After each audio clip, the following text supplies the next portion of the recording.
Shalom. Pada saat itu saya tidak mengenal Yesus. Walaupun waktu kecil keluarga saya tidak berasal dari keluarga yang mengenal Tuhan Yesus. Sama sekali nggak ada. Jadi waktu itu ibu saya bertobat lebih dahulu. Gara-garanya ibu saya sakit kanker tumor. Sampai akhirnya dia lumpuh. Sampai akhirnya dokter mengatakan bahwa tidak ada lagi yang bisa dokter lakukan. Dan pada saat itu ada seorang pendeta yang kebetulan adalah dosen ibu saya. Tiba-tiba lewat di depan pintu rumah sakit ibu saya. Dan saat itu Pak dosen itu berkata bahwa ada seseorang yang sanggup menyembuhkan kamu hingga membuat kamu berjalan lagi. Asalkan kamu percaya dengan iman dan ucapkan dengan mulut. Pada saat itu ibu saya sudah sangat putus asa. Dan akhirnya ibu saya bilang bahwa terserah, pokoknya saya butuh kesembuhan karena anak-anak saya masih kecil. Pada saat itu saya masih belum sekolah, masih mau masuk TK. Saya masih kecil banget. Dan tiba-tiba ada suatu kepercayaan yang luar biasa dari ibu saya. Akhirnya Bapak Pendeta itu menumpangkan tangan di atas kepala ibu saya. Dan Bapak Pendeta itu berdoa, Bapak dosen itu berdoa di atas kepala ibu saya. Dengan berdoa berapa lama gitu saya nggak tahu. Terus Bapak dosen itu bilang, bangun dan berjalanlah. Maka kamu akan berjalan hanya dalam nama Tuhan Yesus Kristus. Seketika itu juga ibu saya bangun dari kursi roda dan berjalan.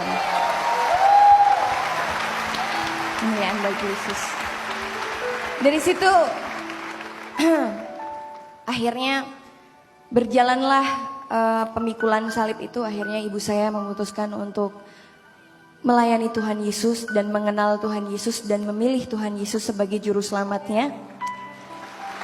Walaupun ditentang oleh banyak keluarga, karena kami memang bukan berasal dari keluarga yang mengenal Tuhan Yesus. Dan kami dari seberang, pasti semuanya juga udah tahu gitu kan. Pada saat itu saya tidak langsung ikut ibu saya, karena pada saat itu saya tinggal di rumah nenek saya. Ada teng Magelang, wong Jawa ya kan. Jadi kulo tinggal di Magelang, di rumah nenek saya gitu.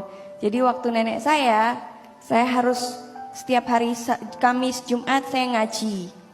Kalau hari Minggu saya pulang ke rumah ibu saya ikut sekolah Minggu.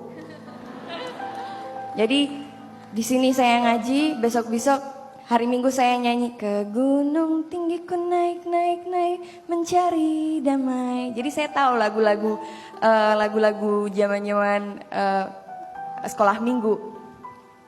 Sampai suatu saat nenek kakek saya memutuskan nggak boleh, harus satu. Dan kamu harus ikutin keluarga ini. Jangan salah pilih. Akhirnya saya harus mengikuti keluarga gitu, keluarga dari ibu saya semuanya. Sampai saya umur 21 tahun. Sebenarnya kesaksiannya sih panjang ya. Menyangkut seseorang yang zaman dulu gitu. Cuman kayaknya gak enak aja gitu ngomongin ya kan. Jadi pada saat itu waktu umur 21 tahun kebetulan saya mempunyai seseorang gitu yang sedikit fanatik gitu. Jadi pada saat saya harus mengucapkan selamat Natal ke ibu saya, tangan saya harus seperti ini. Habis saya mengucapkan selamat Natal kepada ibu saya harus mandi bersih katanya gitu. Kenapa? Haram hukumnya katanya. Oke. Dan pada saat itu saya sakit gitu. Saya sakit terus saya pergi ke Singapura. Dan kebetulan waktu itu saya putus sama mantan pacar saya yang dulu. Sekarang penggantinya gila, ganteng, anak Tuhan. Wah. Gila ya. Tuhan Yesus tuh dahsyatnya ampun gitu. Wah, saya dikasih yang melebihi dari segala-galanya gitu. Waduh, luar biasa gitu. Karena dulu kan saya mikirnya, wah itu jodoh saya, gini-gini segala macam. Udah deh banyak penggemar yang telepon, gak bisa harus putus. Wah, Tuhan itu emang luar biasa. Saya dipertemukan oleh pangeran ganteng ini, yang sekarang jadi suami saya. Waduh, langsung kupingnya dubur. Lalu saya sakit, kebetulan pada saat itu umur saya 21 tahun. Saya patah hati, saya sakit. Pada saat itu ya namanya juga sakit hati pertama gitu. Rasanya mau mati, pengen bunuh diri, mau kawin tapi gak jadi, mau menikah tapi gak jadi kan. Jadi wah stres banget, saya rasanya pengen bunuh diri. Udah saya melakukan sembahyang dan segala macam. Pertanyaannya seperti ini, sekarang ini banyak sekali teman saya yang dari seberang mengalami kejadian yang sama persis dengan saya gitu. Pada saat mereka jatuh, pada saat mereka itu sedang punya masalah besar sekali, mereka sembahyang, mereka mencari Tuhan, tapi tidak diketemukan.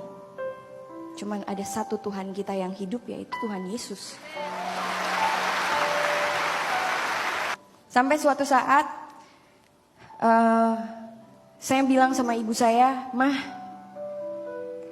kayaknya selama ini saya ke gereja nggak nyantai gitu loh. Karena saya selalu diikutin sama orang-orang nggak penting gitu kan, sama pers apa segala macam. Aduh, kok nggak nyaman banget, mau ketemu Tuhan aja nggak nyaman banget gitu kan." Akhirnya saya bilang, "Udah beraniin aja," kata dia seperti itu. "Maksud lo?" Saya bilang gitu. "Iya, kamu beraniin aja, kamu bilang aja sama semua orang kalau kamu sekarang udah pindah Kristen," bilang gitu. Wah, konsekuensinya besar sekali ya kan. Saya lagi syuting 4 sinetron, album saya lagi kerjakan, kontrak saya masih banyak banget gitu kan. Cuman pada saat itu gak tahu kenapa saya punya kekuatan yang sangat luar biasa, gedenya minta ampun. Sampai saya akhirnya, "Mah, yaudah deh, saya bikin konferensi pers aja deh," saya bilang gitu.